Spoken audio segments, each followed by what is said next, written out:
welcome back to Kinlock's Corner. Today I am flying solo. I will be designing and building a table to go with Shane's brand new Adirondack chairs that you saw him make in the last video. And I wanted to take this opportunity to familiarize myself with a couple of the tools I haven't used much, and also to create a design. So come along, thank you for joining us, and we'll see how it goes. Don't forget to like and subscribe. Here we go, getting started. I literally have little pieces of a plan. I don't have an idea of what I want it to look like. But look at you getting comfortable on the miter saw, huh? Yeah, excellent. Thank you. It was, I didn't realize you had to stand them up on the end to make those kind of cuts. I kept trying to lay it flat. I'm like, how can you even make this cut like this? Yeah. And you worked out the angles. Yeah, well, and I looked it up and I was like, well, what if I want to make a bigger octagon or a smaller octagon? They're like, 22.5 is how you make an octagon. It doesn't matter, big, small, it's the lengths of the boards that change the size, of course. Exactly right. It's also, you know, it's common sense, but sometimes you're not even sure, like, what questions to ask or what you don't know.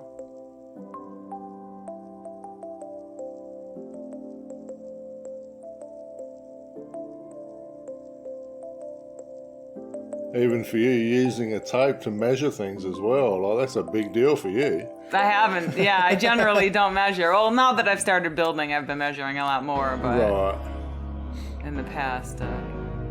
And truth be told, I mean, this might be embarrassing to say out loud. I didn't really understand all the, like when people say 3/8, 5/8, whatever. I didn't get that. But I mean, I do now, but I could see why people would look at a measuring tape and say, I don't even understand how to use all the increments. Yeah, hatches. Yeah, with the hatch.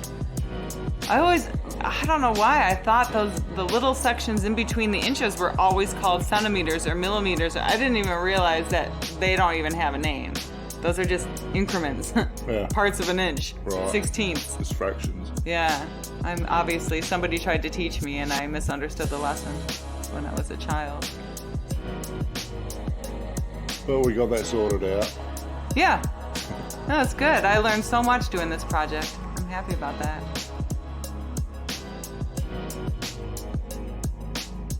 Just making sure they all fit together one way or another. Those are edges flat up against each other because I knew that was going to be important.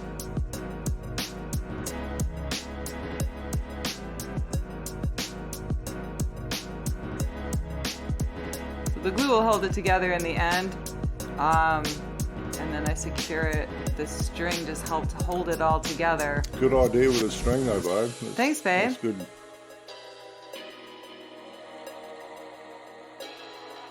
So this was my first method. I was screwing them together. Ultimately, I realized this was going to use a lot of screws and it wasn't going to be as secure. So you'll see what we switch to here in a minute.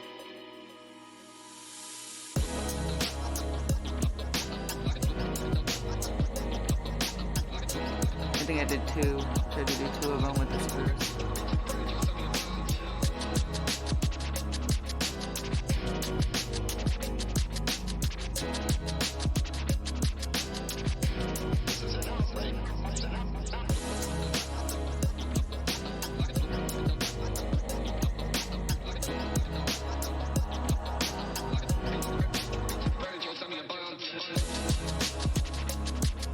Such a hassle. Go ahead, sorry. Our next purchase made this job a lot easier. Yeah, for sure. I mean, you can do it if you just have a drill, but what a hassle. There we go. Look at that. Bringing in the big guns. Great purchase decision. Oh my gosh, nail gun changed everything. This is just a brad nailer.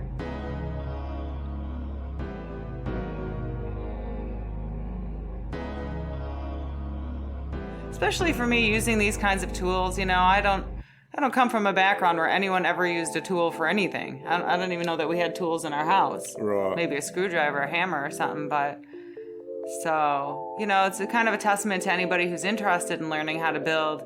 You absolutely can. These things are accessible to everybody. Right. I didn't know how to change the disc on the disc grinder. I went and watched a YouTube tutorial. I wanted to do this whole thing on my own, so I didn't end up asking Shane anything. for help because I just wanted to feel empowered. And you certainly did it all by yourself, babe. You should be proud of it. It's come out really well. Thank you. And thank you for respecting my wish to not have input.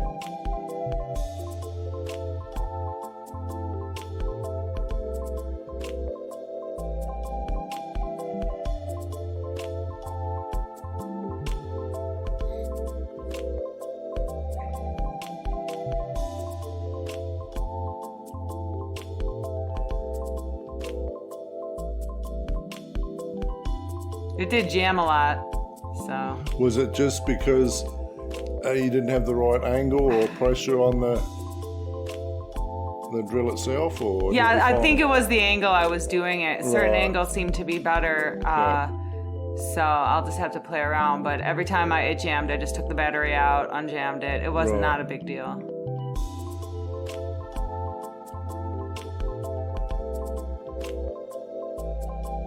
Even little techniques like putting my hip against it, that was something that came to me later.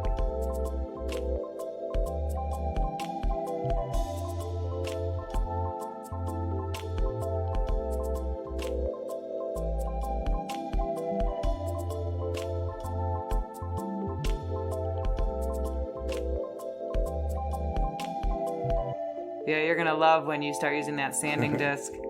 Honestly, because we just bought it. I was the first one to use it. So, oh my gosh, that's exactly what we've been looking for. Right.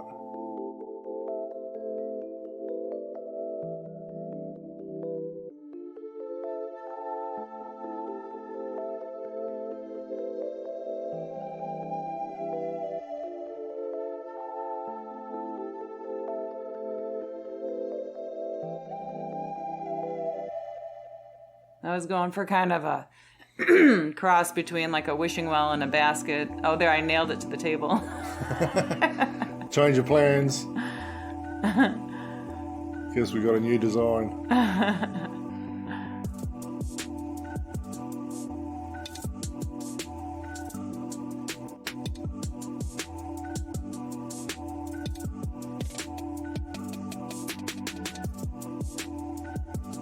It's coming together.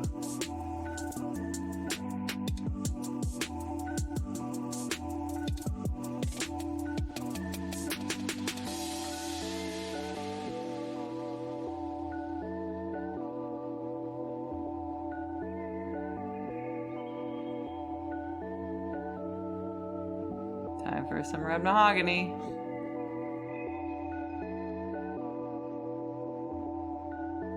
I noticed Luna made an appearance there as well. Yeah, she was out there a lot.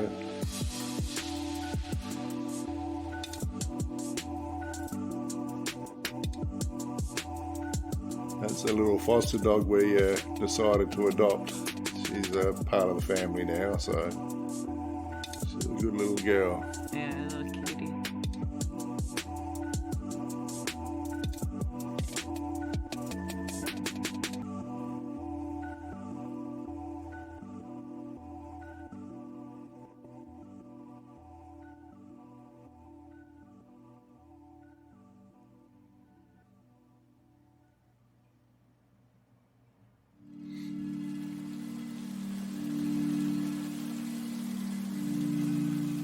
Base piece is done.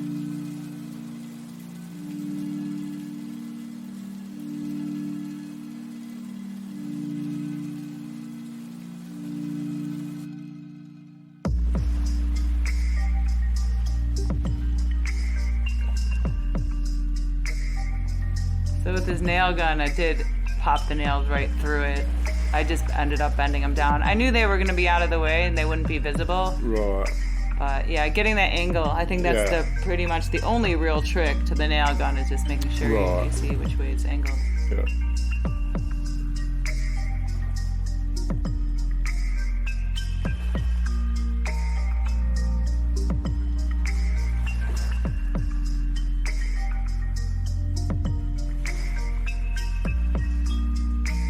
Does have that woven basket feel to it though too, right? Yeah, cool. Oh, it's really good.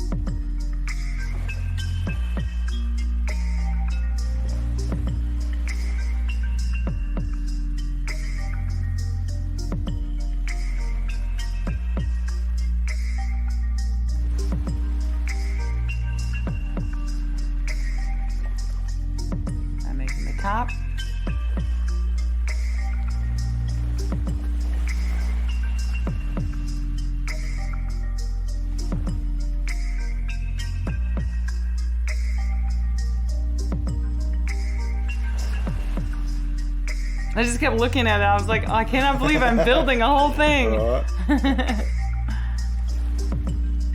And sometimes it's nice to just step back and appreciate what you're doing, you know, even if it's in the middle of the project. You do that too? Yeah, for sure. Yeah, okay, good. Yeah. I thought it was just the newness of it. I just kept feeling like so proud, and I was like, I don't want to be arrogant, but... And sometimes that leads you down a different path. You may change your plans on something. So you think, oh, hang on, this might work a bit better now that I sit back and look at it, you know? Yeah. So Good point. Very good point. So I did all my measurements 2 5/8. Just because those sides, I just went by how those flat sides where the boards ended, and I just ended up making all the rest of it, so I wouldn't have to cut there. Right. So very, very good learning experience for me, learning how to use a tape measure properly. I mean, obviously I knew inches, quarter inches, half inches, but it was the eighths. I didn't really understand where they were, so thank you. Shane gave me a little tutorial on that. Very easy. You're welcome, babe. Now that I'm actually getting so much into carpentry, Right. It's really important to know all the measurements on the tape. Yeah, for sure.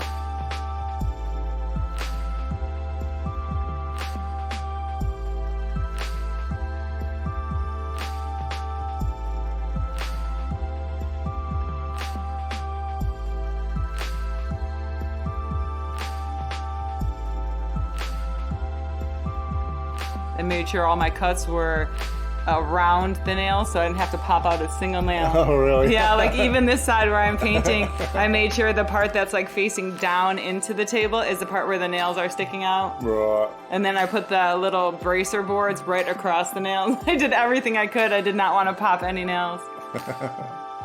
It's annoying work doing that.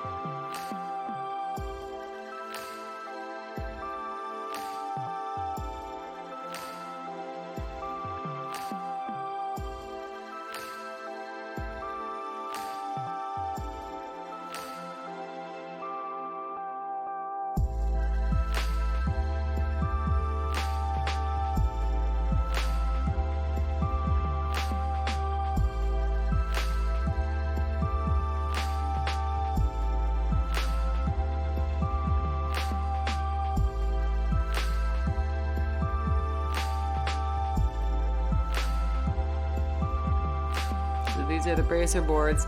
I didn't end up getting video. I ended up having to shorten these, but the concept is exactly the same. I just secured the middle 3 boards. Right. Which makes sense when you see the final design too, so. Yeah.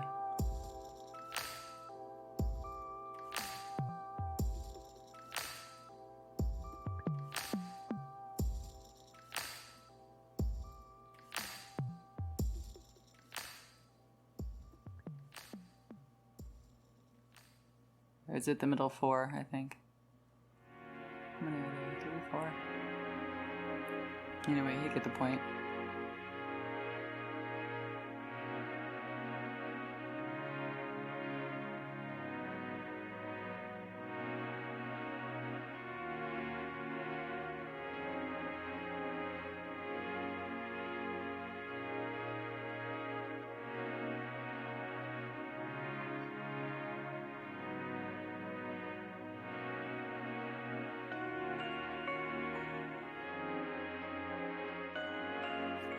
So did you just eye the distance for those? I did. I didn't measure. Yeah, I didn't think you'd run a tape over it. Well, it was I eyeballed it to where the edge of the table was and what I could screw it into. Right. So, but as far as like, is the distance Pretty between good the because screws? you're only dealing with 3/4 of an inch, so Right. you hit it pretty good. Thanks. And I did put a bracer board in the inside there. This is me outlining. I'm making a shelf for the inside. So I outlined it on the inside and then just cut it a little short.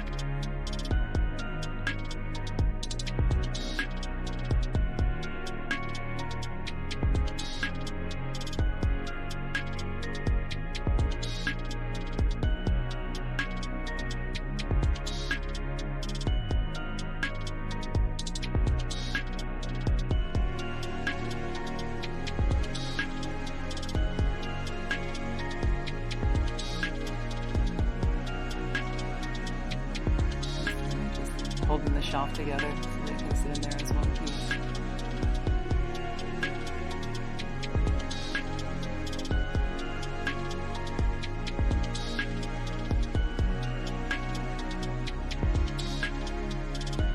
Now it's almost got a wine barrel feel to it. Oh yeah, I didn't even think of that. You're right though, yeah. Get some port in there. Good Lord, no thank you.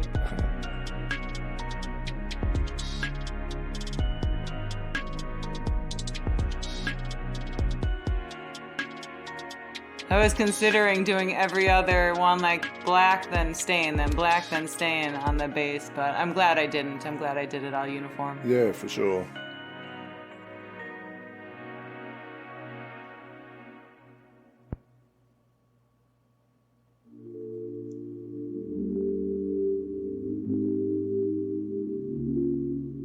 Great idea to put a hinge lid on it though. That's excellent. Thanks, babe.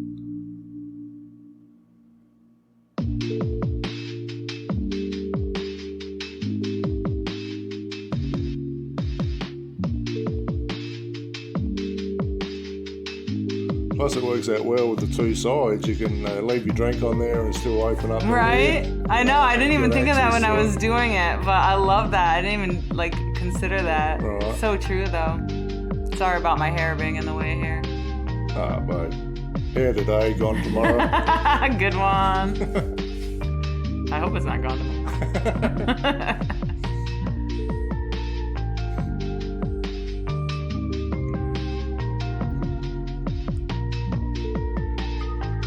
Ta-da! Look at that. Excellent. Like I built a thing, right? I know, right? I can't believe it. That came out really well.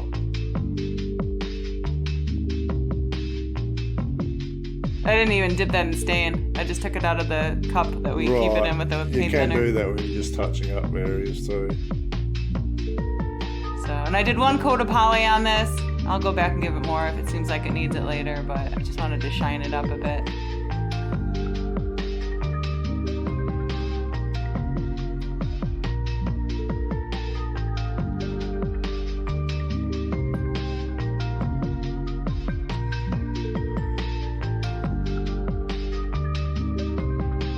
The poly makes such a difference. Right? It's mesmerizing. There it is. Great work, babe. Thanks so much. Be proud. That's excellent. Thank you so much. And thanks everybody for watching. Yeah. Don't forget to join us next time. Who knows what we'll make?